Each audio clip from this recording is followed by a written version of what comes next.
ايزر انطلق. كلكم سمعتوها مو؟ أصوات هاي الشخصيات الأيقونية شنو تعني لكم؟ شنو تذكركم؟ مثل صوت هاي الشخصيات، صوت كل واحد بينا مميز كبصمة الإصبع، أي أنه تكنولوجيا التعرف على الصوت البيومترية تستخدم الآن في العديد من المجالات بسبب سهولة استعمالها. وصوت الإنسان هذا يجي من عملية معقدة، من الرئتين هواء عبر القصبة الهوائية ثم إلى الحنجرة ليهز الأحبال الصوتية، ومن ثم من الفم ويخرج على شكل موجات مثل اللي تشوفون على هذا الجهاز. وأول تسجيل لصوت الإنسان كان عام 1860 على نفس الجهاز اللي سجل هذه الموجات، جهاز اسمه الفونوتوغراف، اخترع من قبل عالم فرنسي اسمه إدوارد دو مارتنفيل. هذا العالم سوى أول تسجيل لصوت الإنسان، حسمعكم إياه هسه، هو ويغني نغمة من أغنية اسمها أوكلير دو لا لون. خلينا نسمع سويا.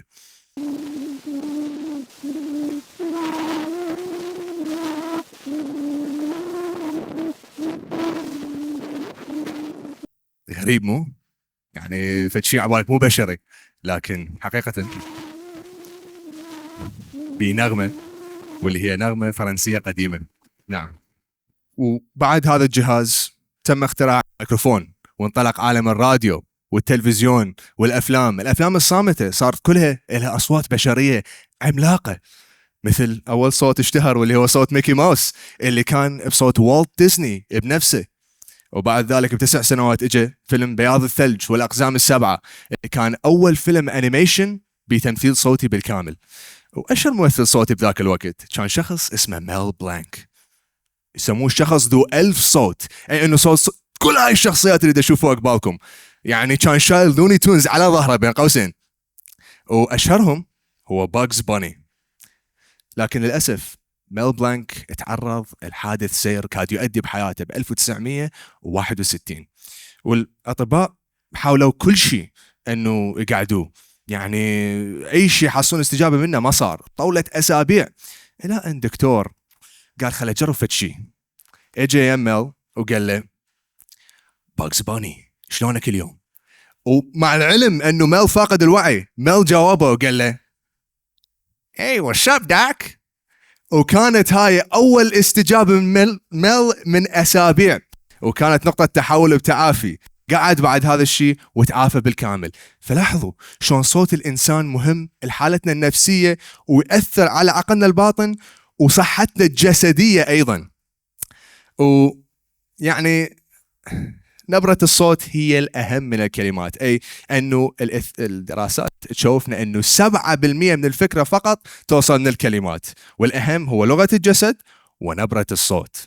ونبرة الصوت هاي أهميتها تبدي من مرحلة الجنين، فيعني الطفل اللي حديث الولادة بعمر يوم واحد فقط ممكن أن يميز صوت أمه، وهذا لأن بمرحلة الحمل يكون متعرض الصوت الأم بشكل مستمر، يعني مع العلم أنه هو بالرحم ينتقل الصوت عبر جسمها، حتى إيقاع كلامها ونبرة صوتها ممكن يعني يتذكرها. وبعد الولادة هذا الشيء لما يسمع صوت الأم حتفعل أماكن معينة بالعقل مسؤولة عن المشاعر والتعلم. زين، فحجروا فد شيء من جملة بسيطة، جملة صباح الخير. أريد أسمع صوت الجهة اليمنى والجهة اليسرى، أريدكم تجاوبوني. زين، الجهة اليسرى شلون تقولون صباح الخير لما انتو ضايجين هيك طاقة روحكم؟ شلون تقولوها؟ صباح الخير مو ما الواحد تعبان، واحد طاقة روحه. الجهة اليمنى الجهة الفرحانين، شلون تقولون صباح الخير وانتو فرحانين حتستلمون راتب؟ شلون تقولوها؟ صباح الخير مو؟ زين، السؤال الحقيقي شلون المكتئب يقولها؟ شلون الشخص اللي عنده قلق يقول صباح الخير؟ أصعب مو؟ أصعب مو؟ زين، الحقيقة هي أن دراسات تشوفنا الشخص اللي يعاني من الاكتئاب يكون يتكلم بنغمة منخفضة وبصوت أحادي النغمة. الشخص اللي يعاني من القلق يتكلم بنغمة صوت عالي ونغمة مترددة.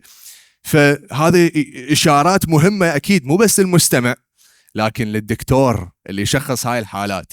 وأيضا مو بس الدكاترة، الطلبة يستجيبون لهذا الشيء، إنه المدرس والمعلم اللي يغير نغمته ويعبر عن نفسه بطريقة حرة يكون اتصال بينه وبين الطالب بشكل أقوى.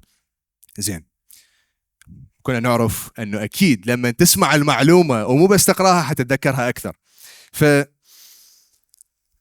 من هذا هو أنه من الصوت لاحظنا أنه نحس بالثقة وكفاءة العمل.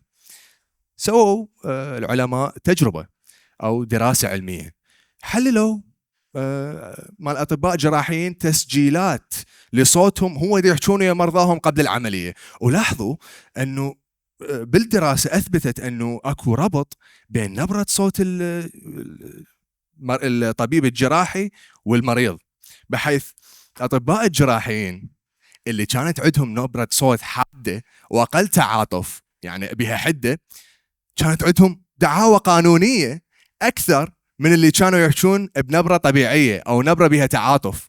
فلاحظوا أصغر شيء، أصغر تغيير بنبرة الصوت ممكن يبينك شخص محتال. هذا يبين بالتسويق، لأن يعني إذا دكتور ممكن يرفعون ضده دعوى قانونية، يعني مو مهم مالتك التخصص أو مالتك الدراسة لما تسوق فد شيء أو توصل فكرة، نبرة الصوت هي أهم شيء. زين، للأسف مئات ملايين الناس ما عندهم نعمة الصوت أصلاً، أي أنه 3 إلى 9% من المجتمع يعاني من اضطرابات ومشاكل بالصوت. مئات ملايين الناس، وأكثر الناس عرضة لهذا الشيء المعلمين. يعني 20 إلى 80% من المعلمين يواجهون مشاكل بصوتهم في مرحلة ما من حياتهم المهنية. يعني أكيد لما تحكي إلى قاعة كاملة أو صف كامل ليوم كامل ولأسابيع متواصلة صوتك حيتأذى، فلهذا هيك ميكروفون مهم طبعا. وإنسان ممكن يخسر صوته لأسباب نفسية مثل الإجهاد أو الصدمة، وهذا يحصل مع الجنود والناس اللي يخوضون الحرب. ولكن بالرغم من ذلك ينجو صوت الإنسان بأصعب الظروف، مثل هيلين كيلر اللي خسرت صوتها، خسرت حاستي البصر والسمع بعمر 19 شهر فقط. يعني تخيلوا من هذا العمر ما شايف حلق يتحرك وما سامع صوت بشر، بس قدرت تتكلم بمساعدة صديقتها ومعلمتها آن سوليفان، اللي كانت تحط إيدها على حلقها هيجي وتحس باهتزازات الصوت وحركة اللسان والفم، وقدرت تصير كاتبة ومتحدثة وناشطة.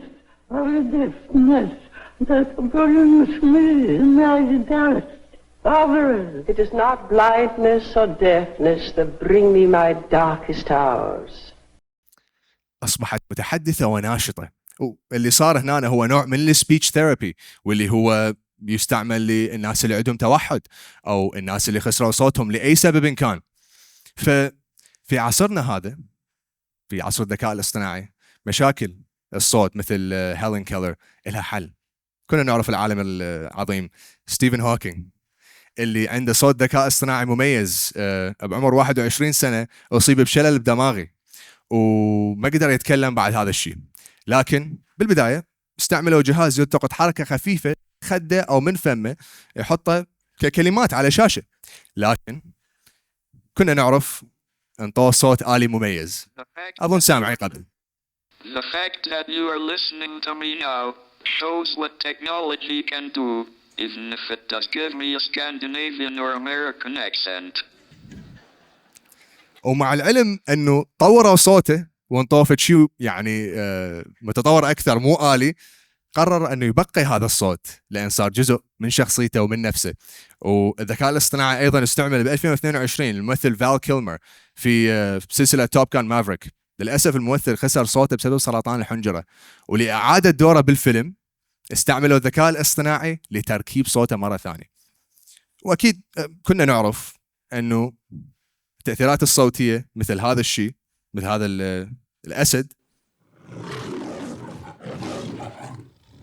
له حقوق بالقانون، ما تقدر أي واحد يستعمله بأي إنتاج. والموسيقى أيضا لها حقوق بالقانون. لكن هل تعلمون أن هذا صوت الإنسان إلى حقوق بالقانون الآن؟ مثل الممثل جيمس إيرل جونز صوت دارث فيدر بستار وورز، أعطى ديزني حقوق لصوته، يعني وقع فدشي قال لهم صوتي إلكم، يعني حتى بعد وفاته واللي هو توفى يقدرون يستعملون صوته بأي فيلم، أي لعبة، أي شيء يريدون. ف يعني صار فدشي ممكن يندفع بالقانون. والآن توجد مواقع عديدة تقدر تنطي ثواني بسيطة، حتى ما يحتاجون هاي التسجيلات الطويلة للممثلين، ثواني بسيطة من صوتك تعطيها المواقع الذكاء الاصطناعي هذه، ممكن أن تقلد صوتك وتقول تكتب أي جملة وتقلده بصوت أي شخص تعطيه لهاي المواقع. وكنا نعرف يعني هسه حكينا أشياء إيجابية، يعني الشخص اللي يخسر صوته ممكن يحصل صوته مرة ثانية بسبب الذكاء الاصطناعي هذا، لكن ممكن تكون مخاطر جدا كبيرة. انتحال شخصيات مثل جو بايدن صار هذه السنة 2024 انتحال شخصيته. سكنت ولاية نيو هامشير جتهم مكالمة على غفلة بداية 2024، ما يدرون ليش، بس سمعوا هذا الصوت. It's important that you save your votes for the November elections. We'll need your help in electing Democrats up and down the ticket. صوت جو بايدن يقولهم لا تصوتون بالانتخابات التمهيدية، حفظوا أصواتكم للانتخابات مال نوفمبر. فهذا ذكاء اصطناعي، هذا مو صوته، لكن لاحظوا شلون ممكن يغير آراء الناس، شلون ممكن أصلا يبدي حروب. وهاي أشياء يعني صارت للممثلين حول العالم، الممثلين الصوتيين والممثلين الاعتياديين. الشركات قامت تاخذ أصواتهم وتاخذ وجوههم وتحطها بالأعمال بدون قبولهم، بدون توقيع أي عقد، بدون أي شيء تحصيل هذول الممثلين. فظاهروا ضد هذا الشيء. أظن هواي منكم يعرف أنه أعمال هوليوود توقفت لفترة بسنة 2024 بسبب هاي المظاهرات. فلاحظوا صوتنا هو رمز، هو فن، هو قوة، هو جزء من شخصيتنا وتعبيرنا عن نفسنا. فلازم نضع القوانين الصحيحة اللي تحد من استعمال هذه الأدوات، وأيضا ما ننسى أهمية لمسة الإنسان بالفن. خلينا نحمي صوتنا وهويتنا كبشر. شكرا جزيلا.